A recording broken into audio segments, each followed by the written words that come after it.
திரைப்படத்தில் வந்து திரைப்படங்களில் எவ்வளவு வன்முறைகள் வருகின்றது என்பது உங்களுக்கு நன்றாக தெரியும். இந்த வன்முறையை கண்டிக்கக்கூடிய ஒரே ஒரு படம் இந்த படம். அது சொல்லப்பட்ட விதம் சாதாரண மக்கள் கீழே உசிலம்பட்டியில் நடந்த ஒரு உண்மையான சம்பவத்தை அடிப்படையாக வைத்து இந்த கதை பின்னப்பட்டிருக்கிறது. இந்த மக்களுக்குள்ள என்ன மாதிரியான பிரச்சனைகள் வந்து அவங்கள வந்து கொலைகாரர்களாக மாற்றுகிறது என்பதெல்லாம் ரொம்ப தெளிவாக சொல்லியிருக்கான். கடைசியில் வந்து இந்த படத்தினுடைய முடிவில் அந்த வன்முறையை விடுகிற ஒரு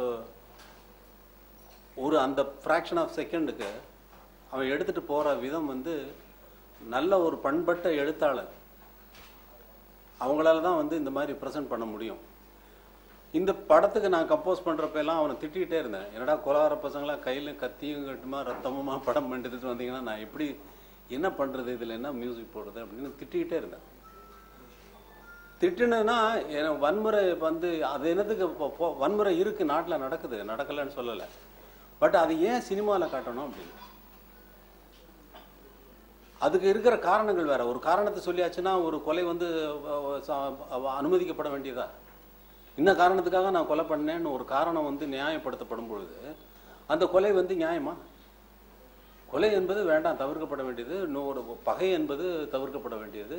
உறவு முறை நம்ம எல்லாம் ஒன்றா பிறந்திருக்கோம். நான் சுவாசிக்கிற காற்றை தான் நீங்கள் சுவாசிக்கிறீங்க, நீங்கள் சுவாசிக்கிற காற்றை தான் நான் சுவாசிக்கிறேன். ஸோ இது நம்ம எல்லாம் ஒன்றா பிறந்திருக்கோம், ஒன்றா போய்கிட்டு இருக்கோம், எங்கேயோ போயிட்டுருக்கோம், ஏதோ ஒரு காலத்தில் இல்லாமல் போக போகிறோம். இப்போ வந்திருக்கோம். வந்திருக்கிற நேரத்தில் எல்லாரும் சந்தோஷமாக இருக்க வேண்டாமா, மகிழ்ச்சியாக இருக்க வேண்டாமா? அதில் என்னென்ன ப்ராப்ளங்கள் வருது அப்படின்னு சொல்கிறது ஒரு சின்ன சாதாரண ஒரு அந்த உசிலம்பட்டி கிராமம், அந்த மண் வாசனை, பெண்களுடைய லைஃப் எப்படி வந்து அவன் வந்து கொலை பண்ணிட்டு போயிட்டான்னா காலங்காலமாக கண்ணீர் விட போகிறது யார்? பெண்கள் தானே. ஒரு சமுதாயம் பாதிக்கப்படுது இல்லையா? அதை வந்து ரொம்ப சிறப்பான முறையில் இந்த படத்தில் சொல்லியிருக்கான். ரத்னகுமார் வந்து ரொம்ப அவன் திட்டிக்கிட்டு இருந்ததுக்கு கடைசியில் நல்ல படம் பண்ணியிருக்கியான்னு நான் வந்து கூப்பிட்டு நான் சொன்னேன். நான் உன்னை திட்டிக்கிட்டே இருந்தேன், நீ எடுக்கிறது வரைக்கும் நீ என்ன எடுக்க போகிற, மறுபடியும் திருப்பி கையில் கொலை கத்தியும் ரத்தமாக அலையிறீங்களே அப்படின்னு சொல்லி திட்டிகிட்டு இருந்தேன். நல்ல படமாக எடுத்திருக்கேன், நல்லா இருக்கியா படம், நல்லா இருக்குன்னு சொன்னேன். இந்த படங்க வந்து தாய்மார்கள் கண்டிப்பாக பார்க்கணும். அதுலேயும் தென்பகுதி இல்லை இருக்கக்கூடிய மக்களுடைய ஒரு வாழ்க்கையை வந்து எவ்வளவு யதார்த்தமாக ப்ரெசென்ட் பண்ணியிருக்காங்கன்னா ரொம்ப அற்புதமாக பண்ணியிருக்கான். நீங்களாம் பார்க்க போகிறீங்க, நீங்களாம் பாராட்ட போகிறீங்க என்பதில் எனக்கு சந்தேகம் இல்லை. கதை தான். நடிகர்கள் என்ன, நீங்கள் யாரை வேணாலும் நடிக்க வைக்கலாங்க. நீங்கள் ஹீரோ யாருன்னு கேட்குறீங்களா? சந்தமாயின்னு ஒரு கேரக்டர் ஒருத்தர், அவர் தான் ஹீரோ.